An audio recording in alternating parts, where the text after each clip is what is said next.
Que Dios nos bendiga mucho. Juan capítulo 14, lo que acabamos de hacer fue algo que Jesús mandó precisamente esa noche de la que te voy a leer esta historia. Jesús habló esa noche, se reunió con los discípulos en una fiesta que en la traducción nuestra se llama Pascua, en hebreo es Pesaj. Pesaj viene de un verbo que significa pasar de largo, pasar por arriba, pasar de algo. Porque se celebra el día que Dios sacó a Israel de Egipto y vino un juicio grande sobre Egipto, pero al pueblo de Israel no lo tocó. El juicio pasó de largo, ¿no? Lamentablemente, por una cuestión de calendarios, se celebra la Semana Santa en una fecha y la verdadera Pascua siempre hay un desfasaje de días, semanas, a veces varias semanas. Lo cierto es que aquel día Jesús, hoy estamos hablando de la Santa Cena, cuando Jesús se despidió de los discípulos, habían celebrado la Pascua, habían comido el cordero. Bueno, tiene un montón de rituales la Pascua, ¿no? El Pesaj. Pero al final se canta una canción y cuando terminaron de cantar, bueno, Jesús les habló muchas cosas, terminaron de cantar y salieron al Getsemaní, donde Jesús iba a ser apresado para ser crucificado ese fin de semana. Bueno, en aquel tiempo no se trataba de fines de semana. Lo cierto es que Jesús dijo muchas cosas ese día que están registradas en el Evangelio de Juan. Y lo que acabamos de celebrar, la Santa Cena, nosotros llamamos, se le llama Santa Cena. A mí no me gusta mucho ese nombre, prefiero el nombre de la celebración de la comunión. Porque es celebrar, recordar la comunión entre nosotros y la comunión con Dios. Santa Cena hace memoria de aquel hecho, de aquella cena, ¿no? Lo digo porque un día un amigo mío llegó por primera vez, yo le dije, vamos a tener Santa Cena, y venía todo bloqueado porque dijo, pero la reunión es a las 12, a las 11, ¿no? Llegó y dijo, ¿y la cena dónde está? Bueno, fue muy difícil luego sentarme a explicarle, dije, Dios mío, ¿saben? Cuando yo conocí a Jesús, mi hermana me decía, Dani, los evangélicos son preciosos, pero qué complicado que hablan. ¿Por qué usan esas palabras los evangélicos, no? Y la conjugación de los verbos, vamos a estar pasando, ¿no? Tú dices, normalmente esos verbos no se conjugan, pero bueno, transliteramos del inglés. Juan 14 habla de eso. Jesús empieza a hablarle a los discípulos acerca de la vida eterna, de la muerte, la resurrección y hacia dónde él iba. Los discípulos no entendieron mucho ese día, no tuvieron revelación. Entonces yo te lo quiero leer a esto un poco, porque, sabes, desde el principio de la humanidad, Dios había prometido que un humano moriría por todos los humanos. Dios había prometido que iba a ser un ser humano quien tomara el lugar de todos los demás humanos y moriría por nosotros. El propósito de Dios era precisamente eso, la muerte. La Biblia dice que la paga del pecado es la muerte, no es el castigo solamente. Es cierto que es como un castigo, pero castigo en tanto a consecuencia, porque pecado significa todo aquello que nos aparta del blanco, del objetivo. Pecado en griego es hamartía, literalmente significa un arquero que en lugar de pegarle a la diana, bueno, lo he dicho muchas veces, ¿no? Le pega al tipo que está sosteniendo la diana, ¿no? Eso es pecado. Es errarle al blanco, es salirte del camino. Hamartía es un coche que se sale de la carretera y vuelca. Ir en la bici que te salga la cadena, ¿no? Todo aquello que te saca de lo bueno, todo aquello que te lleva a la muerte, todo aquello que te separa de lo bueno. La muerte, filosóficamente, es la ausencia de la vida, ¿vale? Toda ausencia de vida es muerte, ¿sí? Esto va para el examen, ¿vale? La muerte es la ausencia de la vida. El pecado es todo aquello que te aparta de la vida. Por eso la Biblia dice que pecado, la paga del pecado es la muerte. O sea, la consecuencia del pecado, la consecuencia de esa hamartía, la consecuencia de cerrar el blanco, es la muerte. Es la muerte en muchos aspectos. A veces tiene que ver con lo familiar, tiene que ver con lo físico, tiene que ver con lo espiritual, tiene que ver con un montón de otros aspectos en la vida, ¿sí? Tengamos mucho cuidado. Pecado no es cumplir los dogmas evangélicos. Pecado no es no cumplir dogmas evangélicos. Pecado es todo aquello que te aparta del camino de la vida. Porque puede que estés cumpliendo con los dogmas evangélicos y estás matando. Puede que yo esté predicando aquí y estoy matando. Así que tengamos mucho cuidado con esto. Yo cuando intento interpretar la palabra de Dios de esta manera, me doy cuenta que la vida con Cristo, la vida espiritual, está en otra esfera muy diferente a la que tradicionalmente en el mundo religioso nos hemos acostumbrado. No digo que no cumplir, que si tú cumples con esos dogmas, estás pecando. No, yo estoy diciendo eso. Simplemente digo que tengamos mucho cuidado, porque nosotros podemos repetir a rajatabla un dogma evangélico, un credo evangélico, y estar pecando. Porque pecado es todo aquello que te aparta de la vida o del buen camino. Tengamos mucho cuidado con esto. Amén. Mucho cuidado. Entonces, Dios había prometido que iba a haber una muerte y no sería la muerte como una metáfora de la ausencia de la vida, como algo metafórico, como cuando uno dice, ay Dios mío, esto me está matando. No es una metáfora, no, porque físicamente no te estás muriendo. Pero cuando Dios habla de esa muerte, está hablando de una muerte real, una muerte que iba a llegar hasta lo físico, que esa persona a quien se referían en la antigüedad, los profetas y Dios habló en Génesis, que era el Mesías, el que Dios había preparado para este propósito, iba a morir físicamente. Y en realidad Él iba a representar a toda la humanidad. Todos aquellos que, porque Jesús nació como humano, vivió como humano, murió como humano y resucitó como humano. Y se sentó a la diestra del Padre como humano resucitado. La Biblia dice claramente, primicia de los que resucitaron es esto. El propósito de Dios siempre fue que el ser humano volviera a Dios y estuviera unido a Dios en una comunión profunda. Jesús habló esto en la parábola de los pámpanos y la vid. El ser humano, como que el propósito de Dios es que el ser humano sea una extensión de Dios hacia todo lo creado. Se ve desde el principio esto. La Biblia dice que lo ha hecho superior aún a los ángeles, ¿no? O sea que Dios tiene un propósito en todo esto. Con el ser humano. La única manera en que el ser humano volviera a Dios era esta. Un ser humano perfecto que volviera al Padre. Jesús habla de esto. 14 dice, no se turbe vuestro corazón. ¿Creéis en Dios? Creed también en mí. Bueno, yo ya de aquí te predicaría mucho. Pero habla de turbación en el mundo emocional. Esto es algo impresionante. Yo te decía hace un tiempo atrás, para mí el ser humano es como un bocadillo. Esencialmente somos alma. No somos cuerpos que tienen alma, todo lo contrario, somos almas que tienen un cuerpo. Y nosotros tenemos un cuerpo para relacionarnos con lo físico exterior, pero Dios nos ha dotado un espíritu para relacionarnos con lo espiritual. Por lo tanto, el alma, yo te decía hace un tiempo atrás, para mí el alma es neutra, no es ni buena ni mala. Si el alma se inclina a lo carnal, es carnal. Si el alma se inclina a lo espiritual, es espiritual.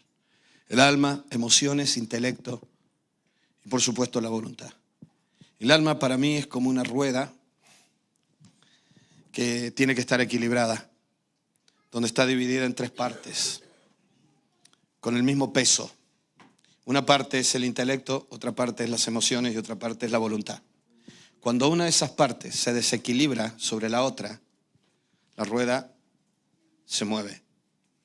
¿Vieron cuando el coche está desequilibrado en las ruedas que hay que ponerle pesas para que la rueda esté perfectamente equilibrada? Cuando el ser humano, cuando las emociones, por ejemplo, dominan nuestros pensamientos, o al revés, cuando no hay un equilibrio en todo esto, lo primero que se debilita en el ser interior es la voluntad.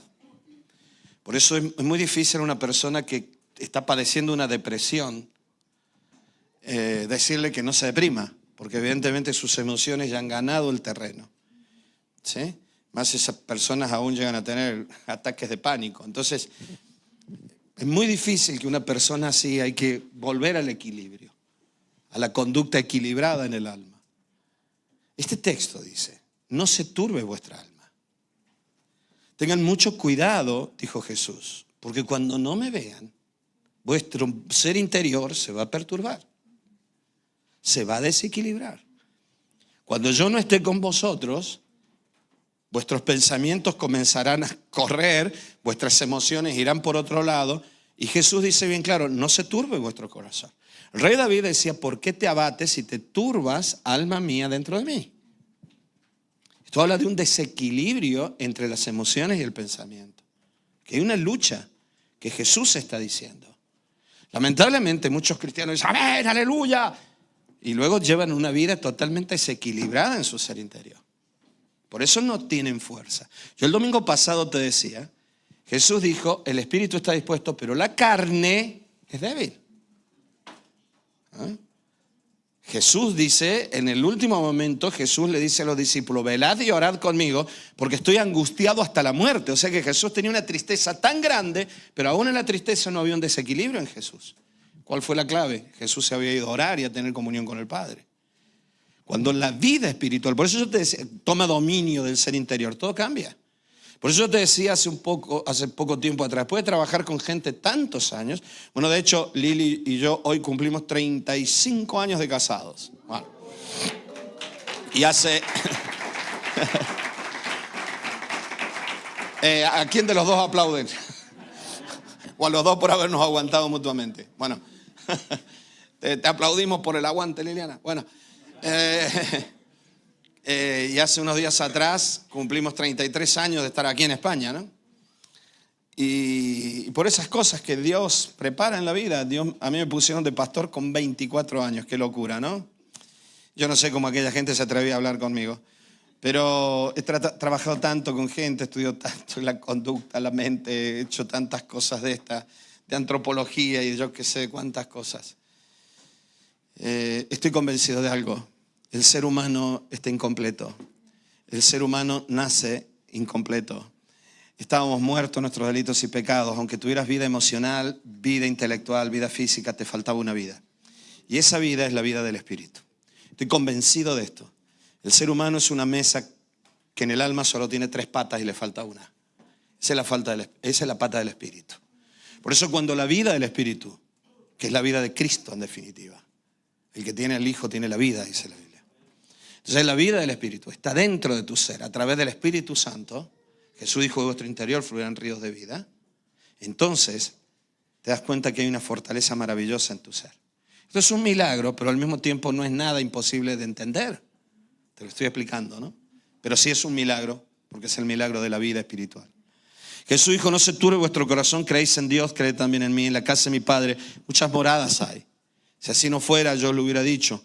Voy pues a preparar lugar para vosotros. Voy a hacer un lugar en el cielo para vosotros. Y si me fuere y os preparara el lugar, vendré otra vez. Wow. Yo le sigo dando vuelta a este texto. Siempre me enseñaron, bueno, tiene que ver con la resurrección, con la venida de Cristo. Pero yo creo que también tiene que ver con la venida del Espíritu Santo. Y que tiene que ver con que la vida eterna no comienza el día que te mueres, sino el día que tú recibes el sacrificio de Cristo para ti y te unes a Cristo en el Espíritu y estás unido con Cristo en el cielo. Yo vendré, y miren lo que dice aquí, vendré otra vez y os tomaré a mí mismo. Yo mismo me tomaré, yo los tomaré hacia mí, dijo Jesús. Los tomaré hacia adentro. Yo te decía hace un tiempo atrás, algunos sabios judíos dicen que cuando Abraham salió de la tierra de los caldeos y fue a tierra de Canaán, Dios le dice, vete de tu casa, de la tierra de tu parentela. El verbo antiguo en hebreo para salir es lej. Y cuando se le agrega el final ja en hebreo siempre tiene que ver contigo, ¿no? Baruja, ¿no? Yo que sé, algo hacia ti, tú eres. Bueno, dicen algunos sabios judíos, eso no está en las traducciones tan claramente porque eso es algo muy antiguo, que Dios le dijo a Abraham, lej lejá, como diciéndole vete, pero vete por ti mismo, vete hacia ti. Vete por tu causa, pero vete hacia ti, ¿no? Es algo muy difícil de entender. Jesús aquí dice algo parecido, yo os tomaré a mí mismo. Yo os tomaré dentro mío, yo los llevaré, para que donde yo estoy, vosotros también estéis. Habla de una unidad profunda. Yo hace un tiempo atrás te decía, la Biblia en el Nuevo Testamento no dice que el ser humano tiene que tener relación con Dios. Es que yo tengo relación con Dios. La Biblia no dice eso. La Biblia lo que dice es que el ser humano tiene que tener comunión con Dios.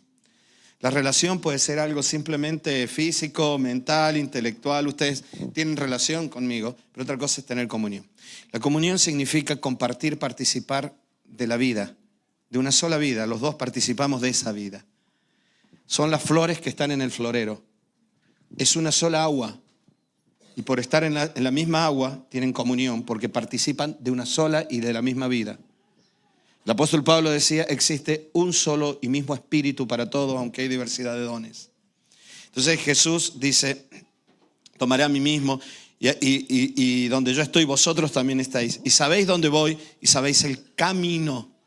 Y le dijo Tomás, Señor, no sabemos a dónde vas, ¿cómo pues podemos saber el camino? Y Jesús le dijo, yo soy el camino. Yo soy el camino, la verdad y la vida. Nadie viene al Padre sino por mí. Si me conocieseis también, a mi Padre conoceríais. Desde ahora le conocéis y le habéis visto. Felipe le dijo, Señor, muéstranos al Padre y nos basta. Recuerden que hasta ese momento los discípulos pensaban que Jesús era una especie de segundo David, que venía a traer la restauración del reino físico, político de Israel sobre los romanos. Yo no vamos a hablar de la parte histórica porque es demasiado larga, pero habían salido de la opresión de los griegos, ahora estaban los romanos, venían del pasado de las liberaciones de los macabeos y ahora se están enfrentando a esto esperando que alguien los libere, también como fueron los macabeos que los liberaron de los griegos, ahora los liberaron de los romanos. Y ellos no entienden bien esto de qué es ese reino de Dios. Y Jesús le dice, yo soy el camino de ese reino. Imaginaros el cortocircuito que tenía esta gente en la cabeza. Pero también soy la verdad y soy la vida, ¿no? Y tal vez alguno habrá dicho, Señor, después de una cena te has puesto muy profundo. Bueno, ¿vieron? Parecen los argentinos que se ponen profundos después de las 12 de la noche, ¿no? Después de cenar. Empiezan a hablar. Los argentinos, yo no. Bueno, yo no, ¿viste? Nadie viene al Padre sino por mí. Si me conociesen a mi Padre lo conoceríais. Y desde ahora lo conocéis. Y le habéis visto. Y Felipe le dijo, Señor, muéstranos al Padre y nos basta. Y Jesús le dijo, tanto tiempo hace que estoy con vosotros y no me has conocido, Felipe. Esto es comunión. Quien me ha visto a mí ha visto al Padre. Esto es algo impresionante. Por eso mi anhelo es esto, quien me haya visto a mí, que haya visto al menos algo de Cristo en mí. Por eso dice, y desde ahora le conocéis y le habéis visto. Y Jesús le dijo, tanto tiempo hace que estoy con vosotros y me has conocido, Felipe, el que me ha visto a mí ha visto al Padre. ¿Cómo pues dices tú, muéstranos al Padre? En el 14 dice, si algo pidiereis en mi nombre, yo lo haré. Si me amáis, guardad mis mandamientos. Y yo rogaré al Padre y os dará otro consolador. En griego aparece la palabra parácletos o paracletos, que significa literalmente, está bien, alguien que te consuela, pero más que todo es como una especie de abogado. Alguien que estará contigo siempre, será tu consejero, tu ayudador. Porque el paracletos era una persona que podía ser asignado a un preso para que le asista mientras estaba en la cárcel. Tanto como consejero, como abogado, el que le llevaba todo, el que le traía la comida, el que le llevaba las cartas. Jesús dice, os daré otra persona, que no soy yo que estoy entre vosotros y el Padre. Ahora viene el Espíritu Santo que estará con vosotros, para que esté con vosotros para siempre. El Espíritu de verdad, el cual el mundo, en griego cosmos, que no solamente se debe traducir como mundo, sino también se puede traducir claramente como sistema. Si yo lo leyera de esa manera, sería algo así como el Espíritu de verdad, a cual el sistema que gobierna este mundo no puede recibir, porque no le ve ni le conoce. Yo agregaría algo, Señor, si me lo permite, tampoco le interesa, ¿no? Pero vosotros le conocéis, porque mora con vosotros y estará en vosotros. No os dejaré huérfanos, vendré a vosotros. Todavía un poco y el mundo no me verá más, pero vosotros me veréis, porque yo vivo, vosotros también viviréis. Si la vid está viva, por eso yo te decía hace un tiempo atrás, el pámpano puede estar unido a la vid.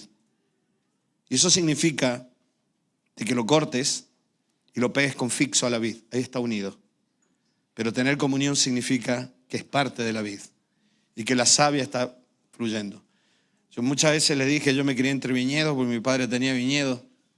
Me crié con las podas, me crié con todo este tipo de cosas. Viendo sarmientos todos los días. En estos días estoy viendo las vides florecer, brotar. ¿Ya? En mi casa ya están brotando. Ya se podaron hace tiempo. Y es hermoso verlas brotar.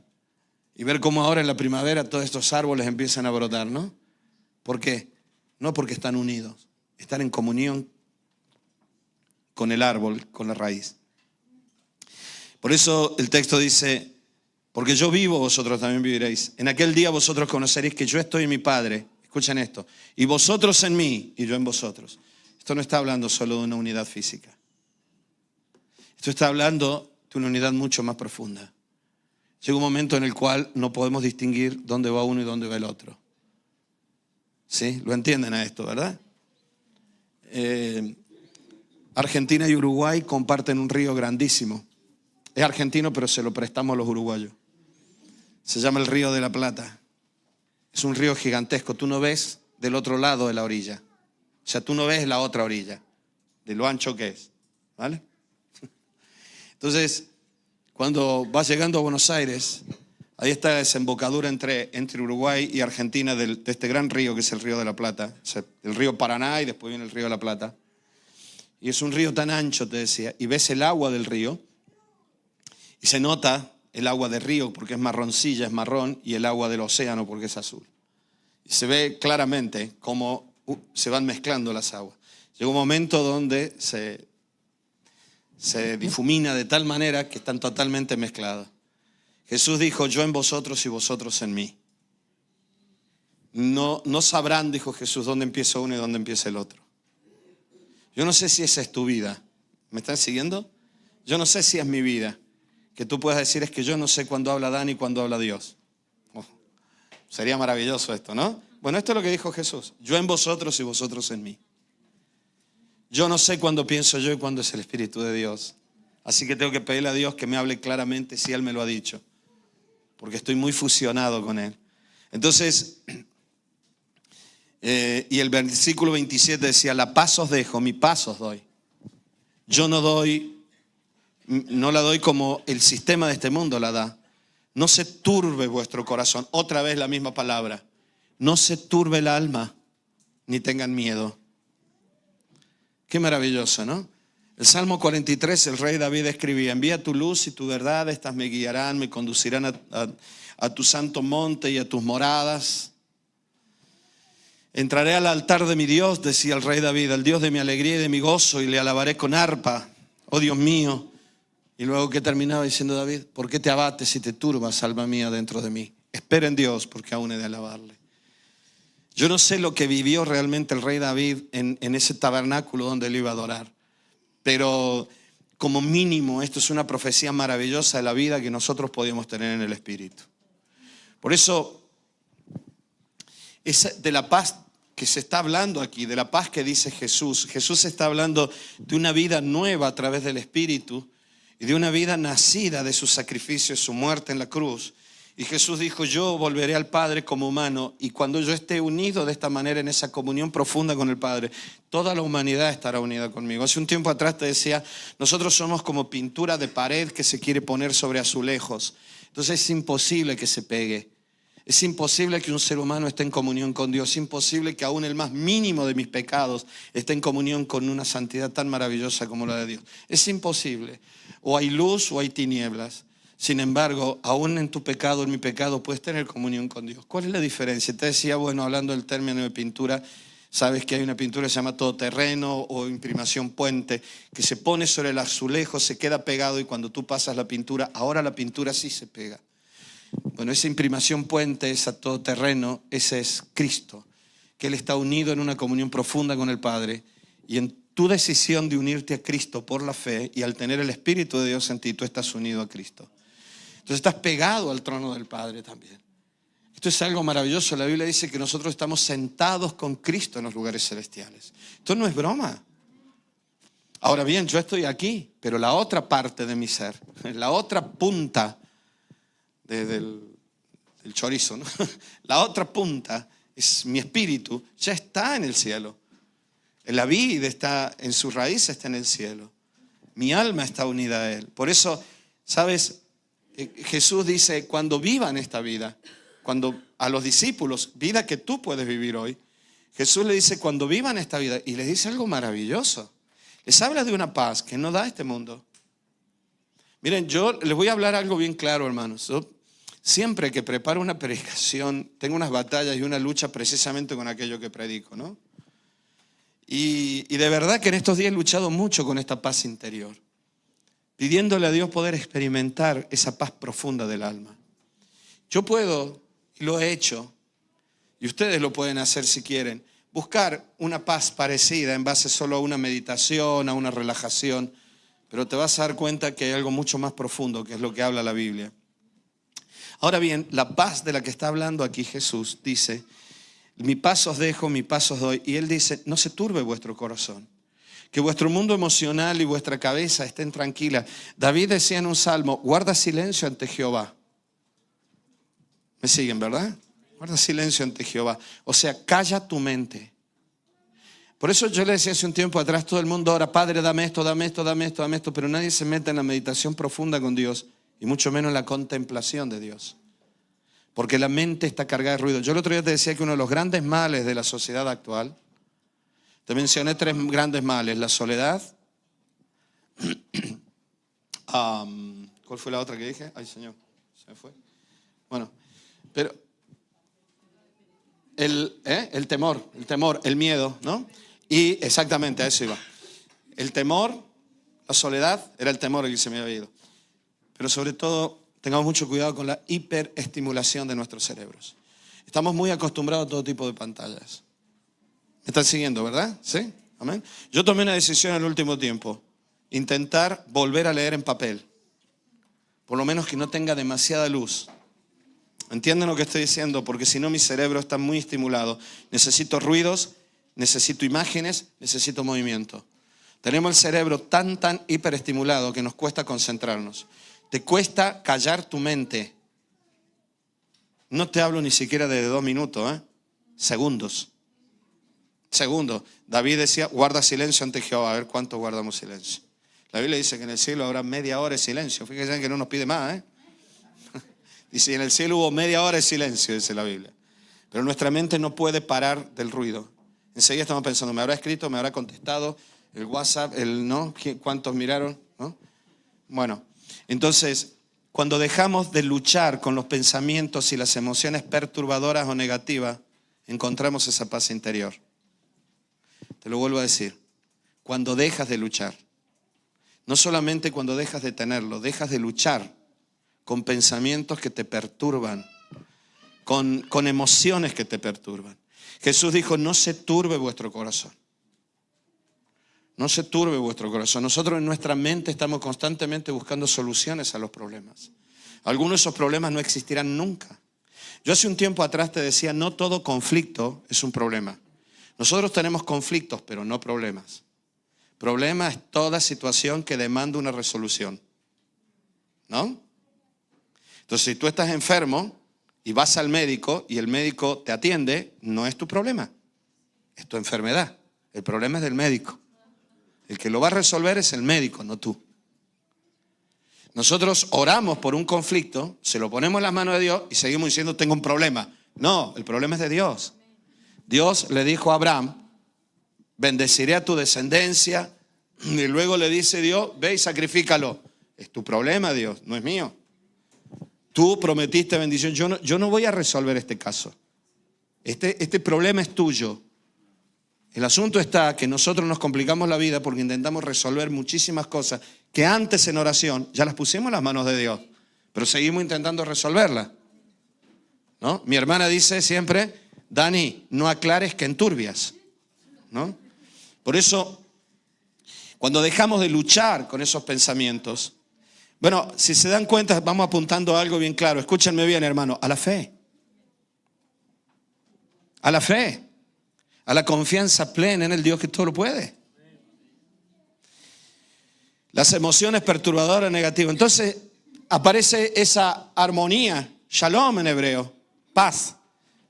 Shalom no solamente es ausencia de conflicto, también es armonía. Necesitamos el equilibrio en esa rueda que te decía recién, que parece ser el alma. Porque si no empieza el desequilibrio y la rueda empieza a rodar. Bueno, a los que les gusta la física, yo me tuve que comer 6 años de física más otros 2 años más, así que imaginaros, 8 años de física. Hay un péndulo, ¿no? Tuc, tuc, tuc, tuc, tuc, no para nada. Lo inventó un francés llamado Foucault, no tenía nada que hacer, se puso a ver una bolita.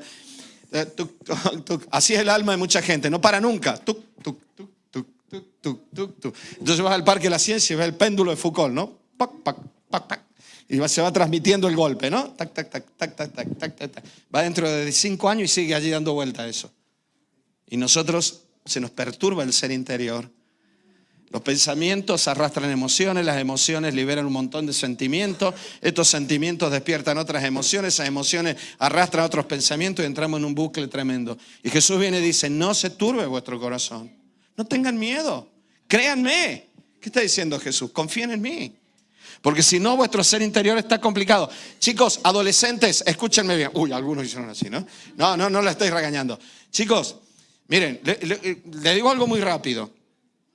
¿Sabéis que hasta los 21 años nuestro cerebro todavía está madurando? Entonces hay muchos aspectos, escúchenme bien chicos, 15, 12, 13, 14, 16, 45 años, adolescentes, vaya. Escúchenme bien. ¿Saben? Nuestro cerebro, hay áreas de nuestro cerebro, sobre todo en temas de responsabilidad, que se están madurando. Por eso tus padres te dicen, ves que no hiciste esto, y necesitas que tus padres te vayan diciendo constantemente lo que tienes que hacer o no tienes que hacer. Eso a muchos chicos jóvenes les conflictúa mucho la vida. Y piensas tal vez, es que yo no hago nada bien, es que yo no sirvo para nada. Tranquilo, vas a madurar. Hay muchos que nunca lo han logrado, pero vas a madurar. Pero mientras tanto, escúchenme bien chicos, mientras tanto necesitan esa vida extra que es la vida del Espíritu. Porque si no, vuestro ser interior, chicos, jovencitos, adolescentes, vais a vivir siempre pensando, el mundo es muy agresivo para mí, voy a fracasar, no serviré para nada. Miren, yo estudié una carrera, soy técnico industrial. Luego entré fugazmente, escúchenme, jovencito adolescente, a la Escuela de Aviación Militar, Escuela de Piloto de la Fuerza Aérea. Me echaron. Bueno, salí volando. Luego entré a la Facultad de Arquitectura. Luego el Señor me llamó al ministerio. Toda mi vida viendo temas de física ahí en la Fuerza Aérea, quería estudiar ingeniería aeronáutica, aeroespacial. Toda mi vida estudiando física, este tipo de cosas. Ahora me encuentro analizando textos. Y enseñando, ya dejé de enseñar, enseñaba antropología, hasta que no tiene nada que ver una cosa con otra. Chicos, dirán, sí, pero es que el futuro lo que me depara. Confíen en Dios. No permitan que vuestras almas jóvenes se desequilibren. ¿Vale? Si no le encuentran salida, por lo menos guarden el corazón. Si vuestras cabecitas no paran, guarden el corazón. ¿Dónde está la clave? Oren intensamente. Busquen la comunión profunda con Dios. Satisfagan el corazón en Dios. No se turbe vuestro corazón, no pierdan la paz interior. Créanme a mí, dijo Jesús, créanle a mi Padre. Hay lugar para vosotros en ese cielo del que les estoy hablando. Y no es un cielo muy futuro, es un cielo presente ahora. Es hoy. Y Jesús va y les dice, yo soy el camino a ese cielo. Por eso así hoy tenemos un camino, en definitiva. Salgamos un pelín de la metáfora para no bloquearnos en ella, que es excelente, creo que es la mejor. Jesús, el camino. Me parece excelente. Pero a veces nos bloqueamos demasiado y en nuestra mente figuramos un camino así como de tierra, ¿no? ¿Y qué significa el camino? Bueno, pero en realidad de lo que está hablando Jesús es, yo soy la posibilidad de llegar al Padre. Habla de la posibilidad, no hay otra manera. Solamente a través del humano que murió por todos los humanos y resucitó para que nosotros podamos estar unidos a Él por medio del Espíritu Santo. Es la posibilidad de llegar. El camino significa que el trabajo ya está hecho, que no tienes que hacerlo tú. Tú solamente tienes que transitar esta vida y aprender a descubrir cómo se manifiesta ese camino en ti. Porque si no queda en algo muy metafórico, pero no lo puedes vivir porque no lo estás llevando a la práctica. O sea, ¿cómo vives tú este camino? ¿Cómo haces este camino que es Cristo? Porque camino también me manifiesta otra cosa, que tiene dirección y que tiene sentido. No es lo mismo la dirección que el sentido. La dirección es norte-sur. Dirección Granada-Madrid, Madrid-Granada, da lo mismo. Sentido es o Madrid o Granada, o norte o sur. Todo camino tiene dirección y tiene sentido. Por lo tanto, cuando Jesús dijo, yo soy el camino, te está diciendo primero, el trabajo ya está hecho. Yo soy la manera de que tú puedas tener comunión profunda con este cielo maravilloso. La manera en entrar a esta comunión profunda es a través de lo que yo ya hice en la cruz del Calvario, del Espíritu que estoy poniendo en ti. Y que todo esto apunta hacia un lugar. Por eso te hablé el otro día que cuando el ser humano se une a Dios en comunión profunda y se une a la obra de Cristo, este camino lo lleva adentro. Y ese camino tiene que ver con el Espíritu Santo.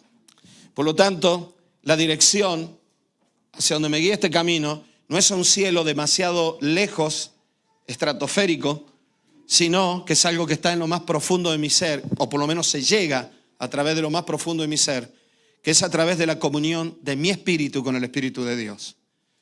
Eso significa una oración profunda, una oración de introspección, una oración que me va a enfrentar a mí mismo también, porque ahí está mi carne. Si sigo viendo mi comunión con Dios como algo externo, un cielo por allá arriba, dejo de mirar mis actitudes. Pero cuando yo veo que ese camino tiene un lugar de paso que tiene que ver con el alma humana, ahí empiezo a darme cuenta que hay un montón de aspectos que el apóstol Pablo le llamaba la carne, que son lucha constante para que yo pueda tener una comunión profunda con Dios. Y que la traba más grande para el ser humano es su propia naturaleza. Amén. No es que Dios no lo escuche. Jesús habla bien claro la Biblia. Nos abrió un camino nuevo, esto es a través de su carne. Por eso yo te leí hace un tiempo atrás, Hebreos capítulo 4, versículo 14, por tanto teniendo un gran sumo sacerdote, entonces está hablando al pueblo de Israel, a los judíos que conocían este sistema de culto en el templo, donde había un sumo sacerdote que entraba una vez al año al lugar santísimo, que traspasó los cielos, dice. Wow, esto es algo impresionante, ¿no? Traspasó los cielos. Jesús, el Hijo de Dios, retengamos nuestra profesión, mantente firme en esta fe. Porque no tenemos a alguien, un sumo sacerdote que no pueda compadecerse de nuestras debilidades. Si hay algo absurdo es intentar disimular nuestra debilidad delante de Dios. Señor, tú sabes que yo soy bueno, soy justo, y tú sabes cómo es ¿no? Eso es cotilleo evangélico, no hace falta que estés diciéndole a Dios cómo es el otro, Él lo conoce. Pero si hay algo absurdo, es algo absurdo y no presentarnos delante de Él en primer lugar con tu debilidad, con tu pecado, precisamente porque es el lugar de gracia y de misericordia. Y entonces acerquémonos confiadamente al trono de la gracia. Por eso creo que la oración es un camino, con una dirección clara y que tiene que ver con lo más profundo de mi ser, para alcanzar misericordia y gracia en el oportuno socorro. Hebreos 10, 19, que ya lo hemos leído tantas veces. Así que teniendo libertad para entrar al lugar santísimo donde estaba la comunión con Dios, por la sangre de Jesucristo, por el camino nuevo y vivo, otra vez camino, ¿lo ven? Yo soy el camino, que Él nos abrió a través del velo. El día que Él murió, aquel velo que separaba la presencia de Dios en el lugar santísimo con los sacerdotes todos los días, se rompió, se abrió. Ahora todo el mundo podía entrar con libertad. Y esto es algo maravilloso. Pablo decía, para que todos entren con libertad, sean judíos o gentiles. Ya no hay traba para esto. Y dice, esto es a través de su carne, o sea, a través de su naturaleza humana, donde te das cuenta que aquel velo del Antiguo Testamento que estaba en el templo, en el tabernáculo, el velo que impedía la comunión entre los seres humanos con Dios, es mi naturaleza. Es mi naturaleza. Lo llevaba dentro mío y todavía quedan jirones de ese velo que opacan esa presencia de Dios maravillosa. Acerquémonos con corazón sincero, en plena certidumbre, otra vez de fe, y con los corazones limpios, purificados de mala conciencia.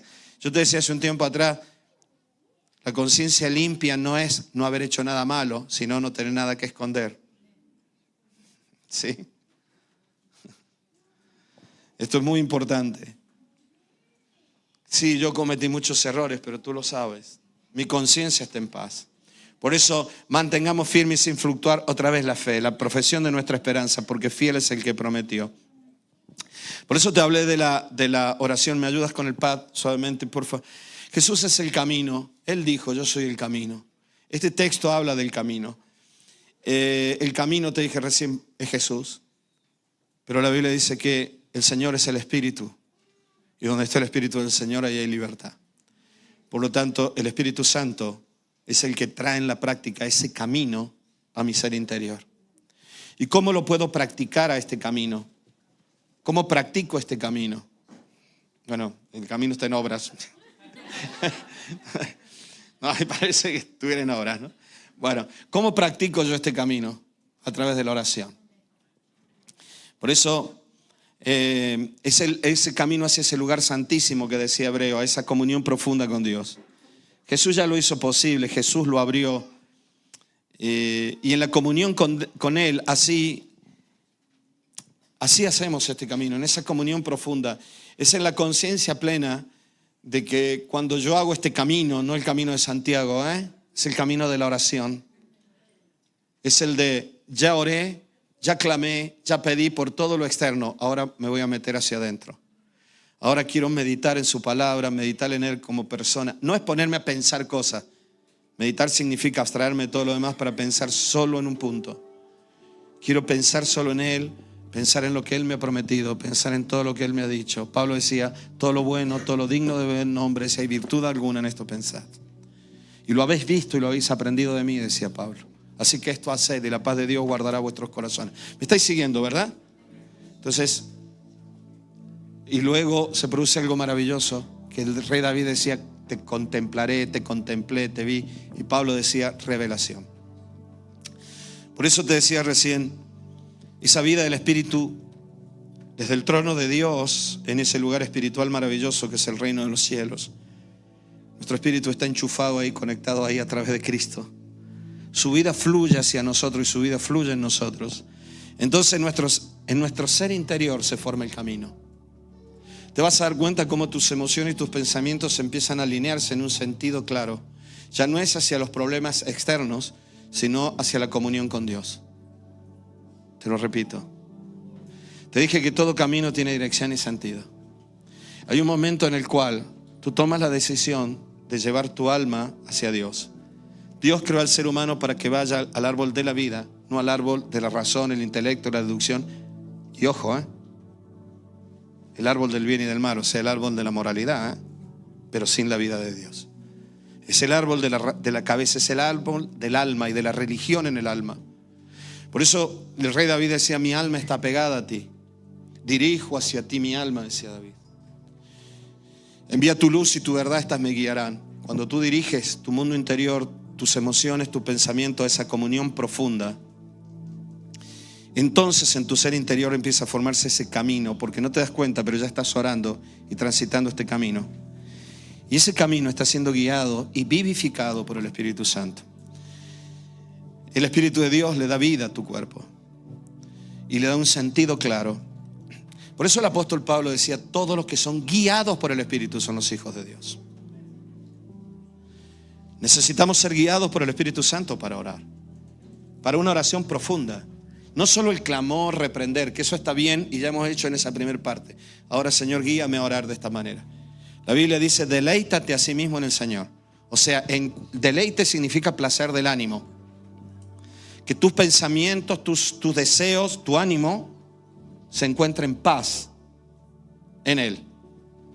Si logras esto, decía el autor de este salmo, si logras que tu ser interior tenga esa paz en Dios, todas las peticiones de tu corazón van a ser contestadas. Estamos hablando de una fe tan firme, hermanos. Una fe que nos cambia la vida. Estoy hablando, hermanos, de la oración como un camino profundo que es deseable para todos. Que yo lo hago es lo único que a mí me satisface profundamente. Por eso Pablo decía en Efesios capítulo 18 que por medio de él los unos y los otros, judíos y no judíos, tenemos entrada por un mismo espíritu hacia al Padre. Amén. ¿Cómo entras a ese reino? Bueno, no lo sé, orando, no, algo a veces tan ambiguo, tan abstracto. No, hay un camino, dice la Biblia, es algo muy claro y tiene que ver con el ser interior, tiene que ver con un alma que se pone en la línea del Espíritu y comienza a dejarse dominar por el Espíritu que fluye del trono de Dios. Así que ya no sois extranjeros ni advenedizos, decía Pablo, sino miembros, conciudadanos. Aquel tabernáculo era solo una sombra de lo que vendría, te decía, donde lo que realzaba la importancia era el lugar santísimo. La importancia del tabernáculo era el lugar santísimo. Lugar de sacrificios podía haber mucho, pero el lugar santísimo donde Dios estaba solamente estaba en el tabernáculo o en el templo. Por eso todo lo demás, escúchenme bien, hermanos, todo lo demás ayudaba para llegar al lugar santísimo. Todo el camino te llevaba al lugar santísimo. El altar de entrada donde se hacía el sacrificio, ¿Para qué? Para que sean aceptados delante de Dios. La lámpara, los panes que hablan de la luz y de la verdad de Dios, ¿no? Envía tu luz y tu verdad, ¿no? La revelación, la palabra, la luz del Espíritu. Sin embargo, escúchenme bien, porque yo sé que alguno me puede acusar ahí en internet de hereje y miren lo que dice este pastor, ¿no? Pero escúchenme bien, hermano. Lo más importante no es la doctrina. Lo más importante no es tu conocimiento de la Biblia. Lo más importante es la comunión profunda con Dios. Ese es el propósito de Dios. Que el ser humano vuelva a tener una comunión íntima con Él. Obvio que entonces la doctrina es importantísima. La palabra es importantísima. Todo es importante. Pero todo eso, porque todo eso nos debe conducir al trono de la gracia. Lo más importante no es tu santidad, es la comunión con Él. Ahora, si tu falta de santidad te impide tener comunión con Él, obvio que también es importante. Pero todo tiene un objetivo: estar en el lugar santísimo, estar en esa comunión profunda. Esto es algo maravilloso. Esto lo decía el apóstol Pablo. Pablo decía en Efesios: lo he dejado todo por basura, porque tengo un solo anhelo, decía Pablo, conocerlo a Él y ser hallado en Él. Y conocer su resurrección. Mi único objetivo, decía Pablo, es estar en Él. Ese es el objetivo de todo esto: que el ser humano vuelva a una comunión profunda con Dios. Jesús dijo: no se desesperen, cuidado con la perturbación de las emociones y de los pensamientos. Por eso yo te leí el otro día cómo el apóstol Juan se refirió a esta visión desde la eternidad. Recién cantamos esta canción, ¿no? Por encima del sol, ¿no? Por encima de todo, hay una nueva visión de la vida. Juan decía en primera de Juan, capítulo 5, del versículo 10, 11 en adelante, decía: este es el testimonio que tenemos, decía Juan, que decía: tenemos vida eterna y que esta vida está en su Hijo. Luego decía: pero el que tiene la vida, el que tiene el Hijo, tiene la vida. Esa vida espiritual que tú tienes no es tuya. Esa vida espiritual que tú tienes es la vida de Cristo en ti. Por eso el fruto de Gálatas 5, 22, 23 no es fruto de la fe en Cristo, es fruto del Espíritu de Cristo en ti. Es el carácter de Cristo. Das uvas porque eres pámpano en la vid, si no darías higo. Entonces Juan decía: ya tenemos esta vida y tenéis esta vida eterna, decía Juan. Esto es algo maravilloso. Y entonces Juan decía: y sabemos, esta es la seguridad que sabemos, que todo lo que pidamos al Padre en su voluntad, en Él ya lo tenemos. Y esto es la eternidad. Por eso te decía hace un tiempo atrás: en este momento Dios está viendo mi nacimiento, en este momento Dios está viendo este momento, y en este momento Dios está viviendo mi funeral. Dios es eterno. Todas las promesas de Dios ya están cumplidas en Él. No sé cuánto hace que estás esperando una promesa, pero si Él prometió es porque Él ya lo hizo. Cuando nosotros volvemos en este camino maravilloso de la oración profunda con Dios, tenemos comunión con Él.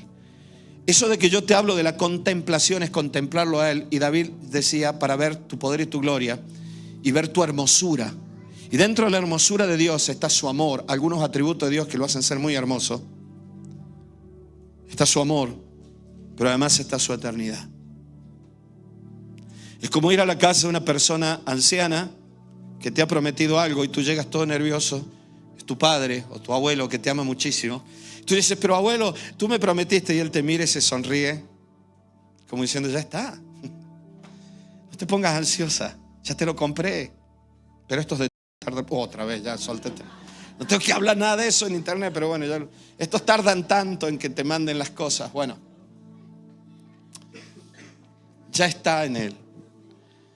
Por eso esta comunión y visión de la eternidad cambia todo nuestro ser. Por eso el apóstol Pablo decía en 2 Corintios capítulo 2, 1 Corintios capítulo 2, o 2 Corintios. Es 1 Corintios. Sí, por eso me confundí, porque aquí está una cosa y yo a esto lo tengo registrado en 1 Corintios. 1 Corintios 2:8 dice: antes bien, como está escrito, cosas que ojo no vio, ni oído oyó, son las que Dios ha preparado para los que le aman. Porque dice: ¿quién conocerá lo más profundo del hombre? Solo el Espíritu del hombre. Pero ¿quién conocerá lo más profundo de Dios sino solo el Espíritu de Dios? Pero mira lo que dice ahora: y nosotros no hemos recibido el Espíritu del mundo, sino el que proviene de Dios, para que sepamos lo que Dios nos ha concedido. En Romanos capítulo 8 decía Pablo: nosotros no tenemos espíritu de temor. no es miedo. Nos ha liberado de ese espíritu de temor. Por eso es en esta comunión profunda. Denme 10 minutos más, hermano. Miren que ya no miento, ya antes decía 2 minutos más. Así que si 2 minutos eran 2 horas por regla de 3, no, bueno. 10 minutos, prepárate, habéis traído bocadillo, el tupper, no todo lo demás. Bueno, allí nace, es que hemos tenido la Santa Cena, ¿verdad? Allí nace la fe verdadera. ¿Me estáis siguiendo? En esta comunión profunda del Espíritu. Dejemos de estar mirando hacia afuera, hermanos. Yo no sé cuántos de los que están aquí han experimentado este maravilloso momento en los tiempos de adoración. Estamos adorando y aquí tienes paz en el alma. Porque en ese momento tu mente no está pensando en todo lo externo. Ahí nace la fe verdadera, te decía. Allí nace en esa profunda comunión con Dios. Y te decía que cuando nosotros estamos en la adoración, yo no sé, nos olvidamos de todo. Y hay un psicólogo en Argentina que diseñó una terapia que se llama la terapia del canto. Porque cuando tú estás cantando y estás concentrado y pensando en lo que estás cantando, precisamente no estás pensando en los problemas de fuera. Piensas solo en lo que cantas. Cuando nosotros estamos adorando aquí, cantando, estamos adorando al Señor, pensando en el Señor, ¿sabes lo que hemos hecho? Llevar todos nuestros pensamientos, nuestras emociones en la dirección correcta hacia el trono de la gracia. Tenemos comunión con el Espíritu. Esa paz es algo maravilloso. Eso es lo que te estoy diciendo que debemos aprender a practicar en nuestras casas. Y allí en esa comunión es donde nace la fe verdadera. Y de allí nuestra alma es impresionada como las antiguas películas de fotografía. Es impresionada con la visión celestial. Con la visión que Dios tiene sobre lo que viene. Es la visión de lo eterno. Si el Espíritu de Dios mora en ti, por lo tanto Dios te puede revelar a través de ese Espíritu cuál es su propósito y su voluntad sobre tu vida. Pero esto no lo entendemos nosotros. Oramos solo por la necesidad, pero no hacemos este camino de oración profunda. Nos quedamos solo con que Dios resuelva, Dios eche fuera a los demonios, pero nuestra alma sigue tan perturbada como antes. Eso de no se turbe vuestro corazón queda como en una fantasía para el pueblo evangélico. Yo atiendo muchas veces gente con el alma totalmente turbada. Yo he tenido que tratar con gente, líderes, pastores, con el alma totalmente perturbada. No hablo de pecado, estoy hablando de temores, de ansiedad, de agobio, de malas decisiones que terminan arruinando nuestras vidas. Miren, las mamás suelen tener tanto miedo sobre sus hijos que se lo transmiten. Tengo miedo que te pase esto, tengo miedo que te pase aquello. Ese niño será un temeroso toda la vida. Toda la vida. Porque su alma está perturbada, su alma no está bien. Y nosotros expresamos lo que llevamos adentro. Eso se llama carácter. Por eso, donde nace la fe verdadera, en esa comunión profunda. De allí nuestra alma es impresionada, te decía. Hebreos capítulo 11 habla de la fe. Y ya, de verdad que ya vamos a terminar. Dice, es pues la fe, la certeza de lo que se espera, la convicción de lo que no se ve. Es certeza y convicción. Pero si tú sigues leyendo esos textos, dice, por la fe entendemos que hasta el universo fue creado por la palabra de Dios. Entendemos. Pienso de esta manera, dice el autor de Hebreos. Este texto habla de la mente. Porque la convicción y la certeza son facultades del entendimiento. Por lo tanto, son facultades aparte del alma que tiene que ver con el pensamiento. No es una cuestión basada en emociones, sino en el razonamiento intelectual. La fe es certeza, la fe es convicción. Y entonces, dice el versículo 3, entendemos de modo, mira esto, que lo que se ve fue hecho de lo que no se veía. Lo que se ve fue hecho de lo que no se veía. Pero los cristianos seguimos viviendo, creyendo en Dios, pero esperando la solución del problema. Pero la solución del problema muchas veces surge de lo que no se ve. Tiene que ver con lo más profundo. El perdón de los pecados en los días de Israel se producía cuando el sumo sacerdote entraba al lugar santísimo. Nadie lo veía. Él ni siquiera sabía lo que estaba pasando afuera. Había tantas capas de pieles que eso estaba profundamente oscuro, si no estaba iluminado por la luz de Dios, profundamente oscuro, y además eso estaba casi aislado acústicamente. Por lo tanto, el sumo sacerdote no tenía ni idea de lo que estaba pasando afuera. Todo el perdón de los pecados del pueblo durante todo el año surgía de un lugar que nadie lo veía, solo el sumo sacerdote y Dios. Este texto dice: las cosas que se ven son el resultado de lo que no se ve, de una vida profunda en la oración. Por eso habla de certeza. ¿Sabes lo que es certeza? Es la convicción. Certeza es tener un conocimiento claro sobre algo, ¿no? Siempre mi mujer dice: es que tú hablas como si supieras, ¿no? Bueno, eso no es certeza. Pero es el conocimiento claro, real, verdadero de algo. Sabes lo que estás diciendo. El médico te dice: no te preocupes. Esa intervención hace años atrás tenía un 50% de riesgo de muerte. No te preocupes, ahora mismo estamos sobre el 98% de supervivencia, solo un 2%, y yo lo hago una vez por semana, hago esta operación. Y te explica y te dice: mira, vamos a hacer esto, entramos así, cortamos esto, sacamos esto, tú recuperas. Y ves que el tipo, no sé si sabe o no, lo mismo no tenía ni idea, pasaba por ahí limpiando y se sentó para echarte una mano y animarte. Pero te habla, sabe lo que está diciendo. Tú te quedas tranquila. Eso es certeza, el conocimiento pleno sobre algo.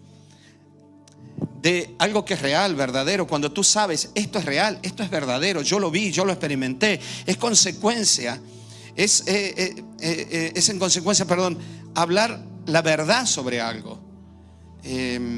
Por eso te dije, la certeza es intelectual. Hay personas que se mueven por intuición y con certeza. Te dicen: es que, no, mira, a mí me suena que esto no es así, pero te lo dicen con tal certeza, ¿no? Pero es intuición. Pero escúchame bien, hasta la intuición es algo intelectual. Es un conocimiento que se aloja en aquella parte de nuestro ser interior que es inconsciente. Está basado en la recopilación de datos que tú tienes del pasado sobre situaciones similares.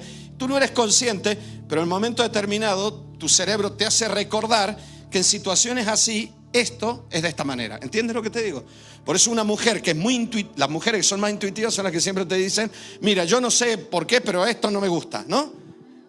Ella no sabe por qué, pero su cerebro sí sabe por qué. Porque tiene que ver con vivencias que tiene acumuladas allí. Bueno, Freud decía el inconsciente. No quiero hablar de Freud, pero bueno. Eso es intuición. Aún la intuición tiene que ver con el intelecto. Te estoy hablando de una parte del alma que es transformada por la vida del Espíritu. La fe, que es certeza, no es que tú primero te convences que eres evangélico, que eres evangélica y que tienes la razón, y porque estás convencido ahora vas a tener paz. Es al revés. Los discípulos con Jesús estaban convencidos de algo que no era correcto. Él viene a restaurar el reino de Israel, por lo tanto no va a morir, sino que algo sucederá. Y en el último momento, como pasó con Isaac, Dios no lo permitirá. Y Jesús matará a todos los romanos. Y ahora todos se unirán a nosotros y seremos un gran pueblo para salir y volver a ser el gran reino de Israel. Estaban convencidos, pero equivocados. Tengamos mucho cuidado con nuestras convicciones. Necesitamos una revelación profunda del Espíritu. Porque si no, cualquier convicción hace agua ante cualquier mentira del diablo. A los niños hay que educarlos de esta manera, sí, y te nace el segundo y ya no lo puedes educar exactamente como el primero. Y tienes que ser guiado por el Espíritu. Bueno, me estoy yendo por la rama otra vez. Certeza, por eso, ¿saben? La palabra certeza en griego ahí, en griego es hypostasis.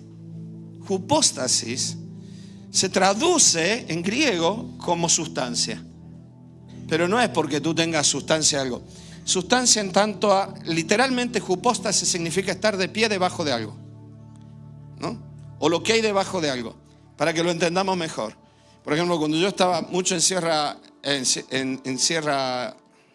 Leona, Sierra Nevada, iba a decir, Sierra Leona, a veces me encontraba con frutas que yo no conocía. Y le preguntaba a la gente: ¿qué hay ahí abajo, no? ¿Qué hay debajo de la piel, no? ¿Cómo es la pulpa? ¿Vieron cuando calamos una sandía? La abrimos para ver qué hay abajo. ¿Vieron el dicho? Este es un melón por abrir. Eso es hypostasis. Yo veo la cáscara, pero hypostasis significa tener conocimiento de lo que hay debajo de la cáscara. ¿Saben lo que está diciendo esto? La fe es que estés seguro de aquello que todavía no se ha visto. Sabes cómo es la pulpa de ese melocotón, aunque solamente ves la piel. Sabes cuán roja está la sandía, aunque solamente ves la cáscara. Este texto dice, la fe es tener incorporado por medio del Espíritu Santo una certeza tan grande, aunque yo no vea absolutamente nada. Porque en mi mente y en mis emociones está la visión de otro, que es Dios. La sustancia, en otras palabras, lo que el otro vio es lo que me ha convencido a mí. Pero ¿quién es el otro? Dios. Y en esa comunión tan profunda el Espíritu le revela a mi espíritu, dicen en lo que leímos recién en Corintios, lo que Dios me ha preparado. Es tener la seguridad de lo que ya está, aunque no se vea nada. Por eso no es una cuestión de intuición, es una cuestión de revelación del Espíritu. Pero la Biblia dice que esa fe, de esa comunión profunda, tiene que ver con la convicción también.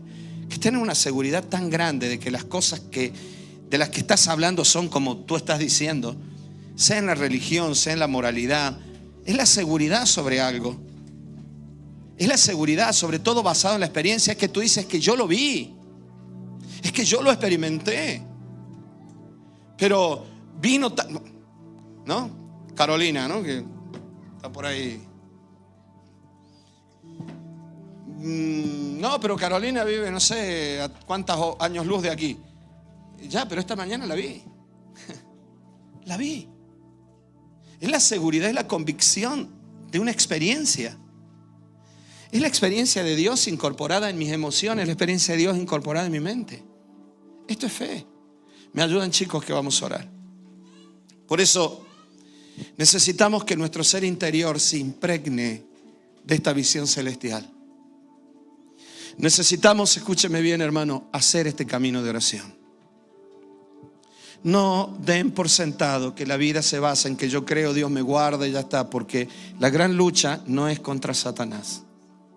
La gran lucha es con la carne. ¿Me siguen? Miren que yo reprendo mucho al diablo y hablamos mucho de la batalla contra el diablo. Pero por encima de la batalla con Satanás, la lucha es con la carne. El diablo ya fue vencido. Fue vencido. Y no tiene autoridad sobre la vida del cristiano. La carne ya fue vencida, pero hay una diferencia. Tú la administras. Y si no la identifico y la quito del medio, sigue destruyendo mi vida de fe, sigue destruyendo mi comunión. Entonces yo necesito esta comunión profunda con Dios. Jesús dijo que no se turbe vuestro corazón, no tengan miedo. Hebreos capítulo 11 habla de estos héroes de la fe.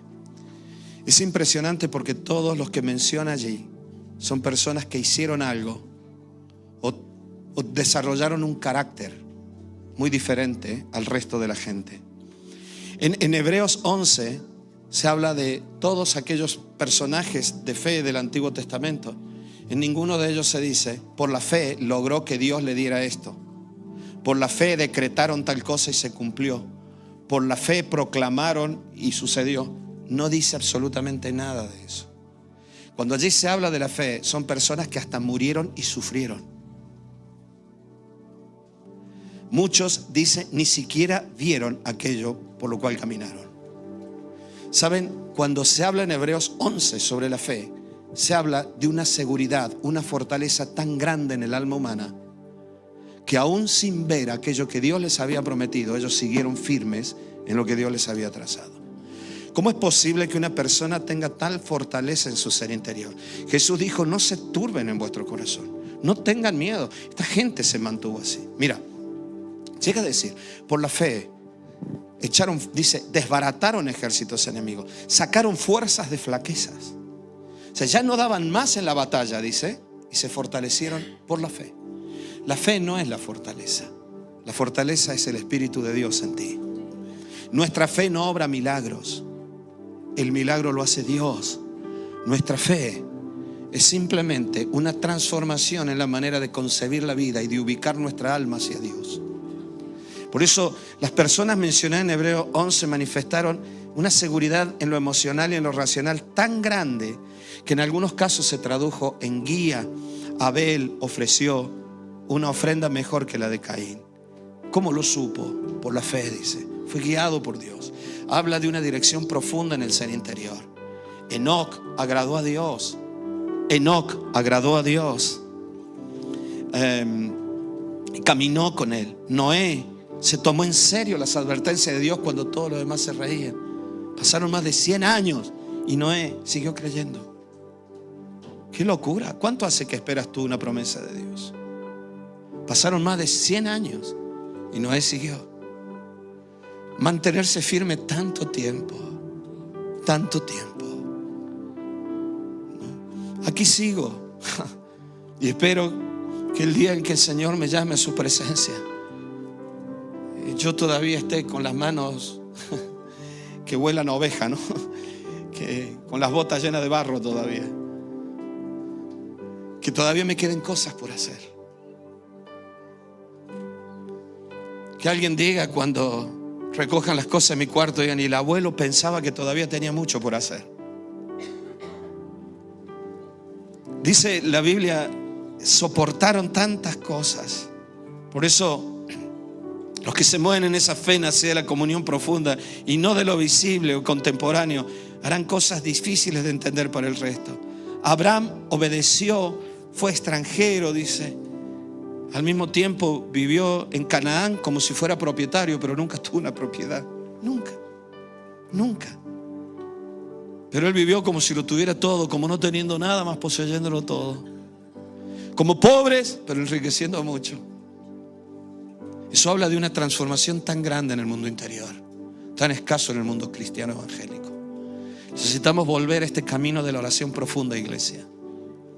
Sara, dice la Biblia, tuvo fuerzas para concebir. Abraham sabía que, aunque te dije recién, Dios le pidiera el sacrificio de Isaac, Dios seguiría cumpliendo. Sara tuvo fuerzas, era una ancianita. Yo, para la semana que viene me voy a meter mucho más en esto. Dice la Biblia, el ánimo del hombre soporta la enfermedad, pero ¿quién soportará? Perdón, el espíritu, sí, el ánimo del hombre, pero ¿quién soportará el ánimo angustiado? ¿Sabes por qué te digo esto? Porque Sara, escúchenme bien, solo te lo suelto ahora, pero después, la semana que viene hablamos de esto, ¿vale? Sara vivió una experiencia maravillosa. Escúchenme bien, el cuerpo de Sara siguió la vida del espíritu, no al revés. Nosotros a veces vivimos tantas enfermedades y dolencias porque todo lo vivimos, aún con buena intención, en la carne. A veces pecamos para satisfacer nuestro cuerpo y le estamos dando al cuerpo la preeminencia. Cuando nosotros volvemos a la vida espiritual, te das cuenta que el cuerpo es libre. El cuerpo sigue a la vida del espíritu. Nosotros no fuimos creados para vivir solo el intelecto, de las emociones y de lo físico. Fuimos creados para vivir de la vida del espíritu. Ese es el diseño original del alma. En el Salmo 16:7 dice: bendeciré a Jehová que me aconseja, aún en las noches enseña mi conciencia. Miren esto: Jehová he puesto siempre delante de mí la comunión profunda, porque está a mi diestra y no seré conmovido. Otra vez la conmoción, ¿no?, que decía David. Se alegró por tanto mi corazón, no se turbe vuestro corazón. ¿Se acuerdan? Mi alma está, miren lo que dice ahora: se gozó mi alma. ¿Y ahora qué dice? Y mi carne reposará confiadamente. Señor, que mi cuerpo tenga la paz de que la vida no depende de Él, sino que depende de lo espiritual. Que Dios nos ayude en esto, hermano. El 63:1 le leería a muchos así: Dios mío, eres tú, de madrugada te buscaré, mi alma tiene sed de ti y mi carne te anhela. Hasta mi cuerpo. ¿Qué dice la Biblia? El cuerpo de Sara, siendo vieja, tuvo fuerzas para concebir cuando tuvo fe. Cuando tuvo fe. Esto es algo maravilloso. El cuerpo de Abraham estaba como muerto. Sin embargo, concibieron y dieron a Dios un hijo. Pero dice la Biblia, por la fe hicieron, resistieron. Bueno, te lo voy a leer. Mira, porque por fe conquistaron reinos, hicieron justicia, alcanzaron promesas, taparon bocas de leones, apagaron fuegos impetuosos, evitaron filos de espada. Y aquí mira esto: sacaron fuerzas de debilidad y se hicieron fuertes en la batalla. La fortaleza del alma, iglesia. La fortaleza del alma. Es un alma fortalecida en la vida del espíritu. no solo en la autoconvicción. Tú no puedes generar una energía que te sostenga a ti mismo. Es un principio básico en la termodinámica. Porque la energía se consume. Por lo tanto, siempre esa energía tiene que venir de afuera. Y produce ese trabajo. Esa fuerza, ese trabajo que hace el alma viene del Espíritu. Se hicieron fuertes en las batallas. Yo quiero le pido a Dios que esta mañana muchos de ustedes salgan de este lugar con un camino bien claro en el alma. Hay un trono de la gracia y una comunión profunda donde mi alma puede tener una comunión profunda con Dios. Donde se acaban las palabras, donde no hay petición, solo hay adoración. Donde el Espíritu de Dios fluye en mi ser interior. Donde hay una revelación clara y un discernimiento claro de lo que es carne en mí y me debilita. Y donde puedo conocer y entender cuál es el propósito de Dios para mi vida. Y cuando estas cosas suceden dentro mío, yo noto que se ve el temor, se va la ansiedad. Jesús dijo: no se turbe vuestro corazón, confíen en mí. Pusieron en fuga ejércitos enormes, extranjeros. Las mujeres recibieron a sus muertos mediante la resurrección, pero otros fueron atormentados, no aceptando el rescate a fin de obtener mejor resurrección. Otros experimentaron, mejor dicho, resistieron literalmente vituperios y azotes. ¿Cómo puedes resistir tanta crítica, tanto ataque, tanto acoso? Muchos de ellos prisiones y cárceles, fueron apedreados, aserrados, puestos a prueba, muertos a filo de espada. Anduvieron, no se abandonaron, no dijeron: no, yo no puedo más, hoy no me levanto. Anduvieron de aquí para allá, cubiertos de pieles de ovejas, de cabra, pobres, angustiados, maltratados. Mira lo que dice ahora: de los cuales el mundo no era digno. El sistema de este mundo no es digno de esa gente. Son gente de otro mundo, del mundo de Dios.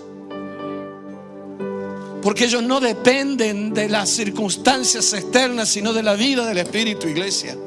Necesitamos volver a esta comunión profunda, a esta introspección en la oración, a hacer este camino de oración, a caminar este camino que es Cristo, que es el Espíritu de Dios, y que se transforma en la oración desde el punto de vista humano. Cuando el ser humano acepta este camino, esa aceptación se llama en la práctica oración. Es la oración profunda, es entrar en comunión con Dios, es adorarle. Es dejar que llueva afuera si yo estoy aquí contigo. Está nevando afuera y yo aquí en mangas cortas adorándote a ti. Ya saldré y mi cuerpo será diferente, todo cambiará. Y si no cambian las cosas afuera, tú me has dado vida en mi ser interior. Errando por los desiertos, por los montes, por las cuevas y por las cavernas de la tierra. Y todos estos, aunque alcanzaron buen testimonio mediante la fe, no recibieron lo prometido, proveyendo Dios alguna cosa mejor para nosotros, para que no fueran ellos perfeccionados además de nosotros. Ellos no, ¿sabes lo que está diciendo ahí? Ellos nunca iban a recibir algo mejor de lo que tú y yo ya hemos recibido, que es Cristo Jesús. Eso está diciendo. La perfección de ellos no tiene nada que ver con lo que tú has recibido. Hoy nosotros tenemos este camino abierto. Ellos simplemente caminaban por la fe. Caminaban por la fe en una tierra sin saber. Nosotros sabemos que esa fe nace de la vida del Espíritu. Y hoy yo lo necesito, iglesia. En los conflictos familiares, en los conflictos económicos, en las enfermedades, cuando el diagnóstico va al revés. Esta semana con Lili recibimos un pequeño golpe en un diagnóstico de ella otra vez. ¿Dónde te fortaleces en que todo salga bien? No se trata de eso. Muchas veces las cosas no saldrán bien, iglesia. Pero Dios nos fortalece. No se turbe vuestro corazón, no tengan miedo. Esta fe es la que transforma el carácter. La manifestación visible de una vida interna. Necesitamos hacer este camino de oración completo, de entrar en ese lugar santísimo que es la oración profunda. Nos ponemos de pie. Padre, te doy gracias por la paciencia de mis hermanos de esperar hasta este momento. Ahora en los próximos minutos que tenemos queremos orar contigo. Mi hermano, ahí donde estás, mientras los chicos están adorando a Dios, cierra tus ojos, comienza a orar. Empieza a adorar a Dios, dile: Señor, quiero caminar este camino de oración profunda. Quiero descansar mi alma en ti. Quiero dejar mi alma en tu presencia esta mañana. Quiero estar aquí contigo, Señor. Como te dije recién, afuera está lloviendo, hay problemas afuera. No voy a pensar en lo que está sucediendo afuera ahora. Yo lo que quiero, Señor amado, es refugiar mi alma en tu presencia. Quiero hacer este maravilloso camino que es la oración. Abre los cielos, Padre, sobre la vida de tu pueblo, y que en el nombre de Jesús toda opresión demoníaca sobre las mentes que está perturbando la manera de pensar y de sentir, Señor amado, sea atado y echado fuera. Y que en el nombre de Cristo Jesús tu Espíritu Santo fluya como un río de vida. Que tu Espíritu Santo fluya en este lugar, Señor amado, fluye de nuestro interior como río de vida. Queremos tener comunión contigo, Señor. Queremos tener comunión contigo. Ayúdanos, envía tu luz y tu verdad. Aquellos que les cuesta orar de esta manera, ¿por qué no le dicen a Dios: envía tu luz y tu verdad? Que tu Espíritu Santo me ayude. Ayúdame con tu Espíritu Santo a estar en tu presencia, a disfrutar de esta comunión profunda, de ser fortalecida en lo más profundo de la oración. Desde allí saldré con la fuerza de la vida del cielo, no con la fortaleza de mi alma, no con la fortaleza de mis pensamientos, no con la fortaleza de mis emociones. Quiero vivir con la fortaleza del cielo en mi alma. Quiero vivir con esta vida espiritual. Quiero aprender a meditar en tu palabra. Quiero aprender a contemplarte, a silenciar mi mente en ti. Quiero aprender a vencer los fantasmas que dan vuelta en mi cabeza. Señor, solo tú por medio de tu Espíritu Santo puedes hacer esto. Guíame, Señor, por medio de tu Espíritu Santo. Enséñame a buscarte de esta manera, en el nombre precioso y poderoso de Cristo Jesús. Amén y amén. Gracias, Señor.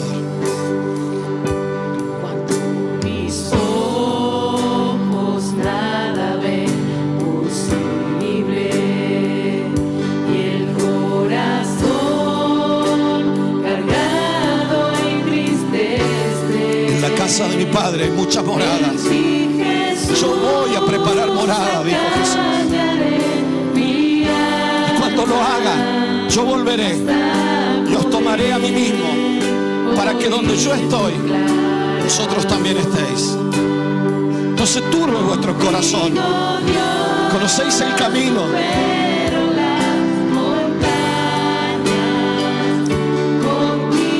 Dile: Señor, quiero caminar contigo hacia ese lugar. Quiero que mi alma se silencie y camine a tu lado. Cuando estoy en tus hombros, todo es posible si estoy contigo, Dios. La sed es parte. La sed es parte de esta frágil vida. Y en inquietud late el corazón. Pero no se turbe vuestro corazón. Crean en mí, dijo Jesús. Vamos a contemplarle. No se basa en una fe, de una convicción intelectual, en la certeza, en la convicción del alma.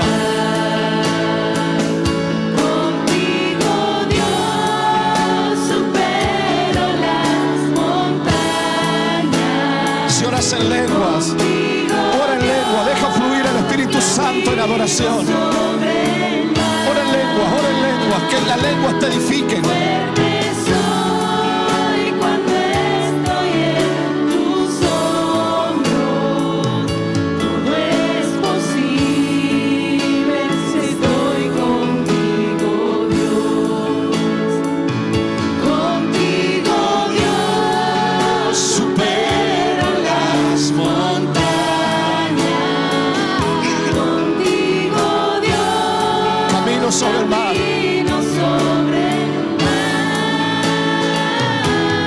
Fuerte soy. Cuando estoy en tus hombros, Todo es posible. todo es posible si estoy contigo, Dios. Todo es posible. Todos aquellos que quieran seguir orando pueden hacerlo. El resto nos vamos a despedir sin hacer mucho ruido, para que los que quieran orar puedan hacerlo. La música aquí va a seguir. Querido Señor, gracias por tu presencia. Todo es posible contigo. Hoy queremos vislumbrar la eternidad contigo, Señor. Que tu Espíritu Santo, Dios, nos guíe, nos encamine, Señor. Que tu Espíritu Santo nos lleve conforme a tu propósito, conforme a tu voluntad. Atráenos, oh Dios, por medio de tu Espíritu Santo en esta mañana. Guíanos, Señor, en toda esta semana conforme a ese propósito. Y que en el nombre de Jesús toda mentira del diablo sea desbaratada. Todo poder de las tinieblas que viene a destruir, a dañar, Señor, se seque en el nombre de Jesús de Nazaret. Abre los cielos, oh Dios, sobre nuestras vidas. Y fluya tu espíritu, Señor. Fluya tu espíritu en nuestro ser interior como un río de vida. En el nombre precioso y poderoso de Cristo Jesús, toma en tus manos cada día, cada minuto, cada segundo de esta semana que tenemos por delante. Y que en el nombre de Jesús nosotros podamos vivir conforme a tu propósito y a tu voluntad. En el nombre precioso y poderoso de Cristo Jesús, aún por las noches, atráenos a ti. Dale deseo a mi alma de estar contigo. Despierta en nosotros el deseo de orar, el deseo de estar contigo. Y produce, oh Dios, en nuestro corazón repulsa a todo aquello que nos lleve al pecado y a la muerte espiritual. Que haya esa emoción, Señor, que es el asco, Señor, en nuestro corazón por todas las cosas que nos separen de ti. Y podamos, Señor, dirigir todo nuestro ser interior a tu presencia. En el nombre precioso y poderoso de Cristo Jesús. Amén y amén. Todos los que quieran seguir orando pueden hacerlo, amén. La música va a seguir, así que vamos a orar.